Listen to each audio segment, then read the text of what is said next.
সেদিন নীলষষ্ঠী। শিবুর মা সেদিন উপবাস করেছিলেন।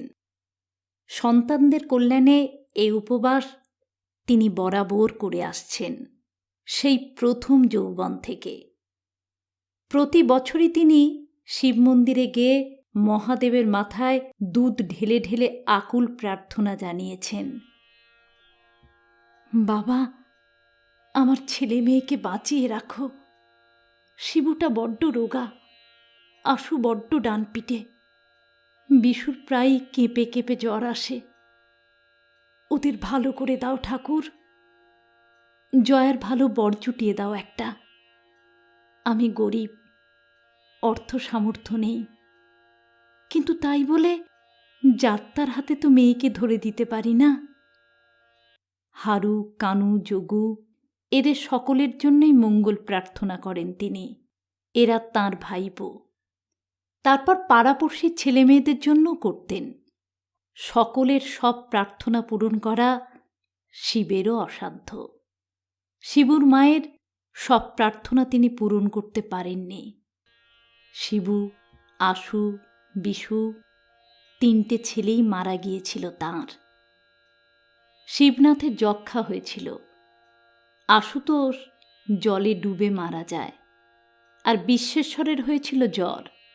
অনেক ডাক্তার বদ্যি দেখিয়েছিলেন। কেউ বলেছিলেন ম্যালেরিয়া, কেউ বলেছিলেন কালা জ্বর, বিষম জ্বর বলেছিল পরেশ বদ্যি। কারোর ওষুধেই ফল হয়নি। তিনজনেই এক এক করে ছেড়ে চলে যায় তাঁকে। জয়ার অবশ্য ভালো ঘরে বিয়ে হয়েছে, দিল্লিতে বড় ইঞ্জিনিয়ারের সঙ্গে। জয়ার বিয়ের পরেই স্বামীকেও হারালেন শিবুর মা। তিনটি পুত্রশোকের বজ্রাঘাত তিনি সহ্য করতে পারলেন না। শিবুর মা কিন্তু সয়েছে। সব সহ্য করে পাথর হয়ে বেঁচে আছেন তিনি এখনো। স্বামীর ভিটে আঁকড়েই পড়ে আছেন। কোথায় আর যাবেন? জয়াই তাকে মাসে মাসে টাকা পাঠায় কিছু, আর জমি থেকে ধান হয় খাবার মতো। 12 মেশে সজনে গাছ আছে একটা রান্নাঘরের কাছে। উঠোনে শাকসবজি করেন কিছু, ওতেই চলে যায়। 10 বছরের মেয়ে পটলি থাকে তাঁর কাছে। পটলি তাঁর সইয়ের মেয়ে। সই মেয়েটাকে রেখে মারা গেলেন হঠাৎ। তিনিই মানুষ করছেন। মেয়েটাও ভীষণ ডানপিটে। গাছকোমর বেঁধে পাড়ায় পাড়ায় ঘুরে বেড়ায় খালি। মাঝে মধ্যে ওর বাগান থেকে ফলটা পাকড়টা চুরি করে আনে তাঁর জন্য। বগলে মুখের ওপর চোপা করে, বলে, বেশ করেছি এনেছি। পাখিতে হুনমানে মুড়িয়ে খাচ্ছে, আমি দুটো এনেছি, কি হয়েছে তাতে?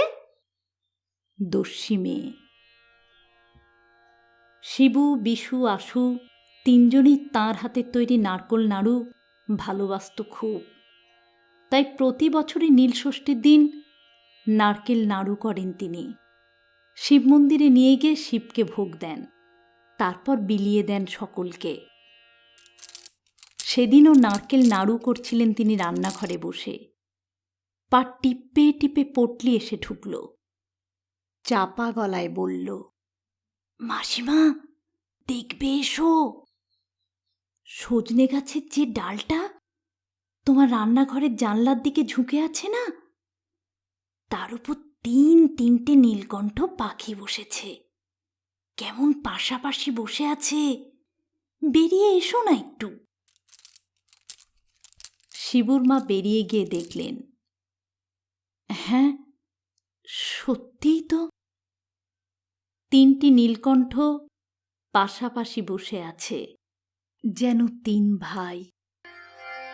শিবুর মা কবি নন, কিন্তু হঠাৎ অদ্ভুত একটা কল্পনার বিদ্যুৎ খেলে গেল তাঁর মনে। নীলকণ্ঠ তো মহাদেবেরই নাম। শিবু, আশুতোষ, বিশ্বেশ্বর এ সবই তো মহাদেবেরই নাম। তিনি রান্নাঘরে বসে নারকোল নাড়ু তৈরি করছিলেন। তাহলে কি পটলি বলল, কেমন সুন্দর বসে আছে না তিনটিতে? শিবুর মা বললেন, দাঁড়া, চেঁচামেচি করিস নে। তড়িৎ পদে তিনি রান্নাঘরে চলে গেলেন। একটি পাথরের রেকাবিতে 3টে নারকেল নাড়ু নিয়ে এসে চুপি চুপি বললেন, ওদের দিয়ে আসি, দাঁড়া। এগিয়ে গেলেন তিনি সজনে গাছটার দিকে। তাকে দেখেই নীলকণ্ঠগুলো উড়ে গেল সঙ্গে সঙ্গে।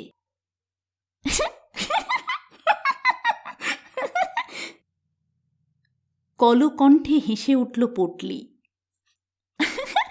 আচ্ছা, তুমি কি মাসি, তোমার কি মাথা খারাপ হয়ে গেল নাকি? নীলকণ্ঠ পাখি কখনো নারকেল নাড়ু খায়?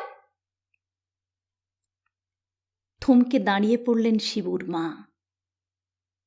তারপর রেকাবিটা গাছতলায় নামিয়ে নিয়ে বললেন, ওরা আবার আসবে, ওগুলো এখানেই থাক। তুই চ্যাটুর্জিদের বাড়ি গিয়ে একটু গঙ্গা জল নিয়ে আয় তো, তামার ঘটিটা নিয়ে যা। এক্ষুনি মন্দিরে যাব, নাড়ুগুলো পাকানো হয়নি এখনো। শিবুর মা রান্নাঘরে বসে নাড়ু পাকাতে লাগলেন। পটলি হাসি চাপতে চাপতে গঙ্গা জল আনতে গেল।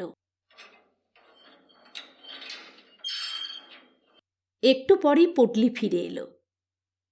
এই নাও গঙ্গা জল, পাখিগুলো আর আসেনি, 3টে নাড়ুও নেই, রেকাবিটা খালি পড়ে আছে। শিবুর মা ছুটে বাইরে গেলেন। দেখলেন সত্যি রেকাবি খালি। রোমাঞ্চিত হয়ে উঠলেন তিনি। বাবা বিশ্বনাথ সত্যি কি তাঁর মনের কথা টের পেয়েছেন?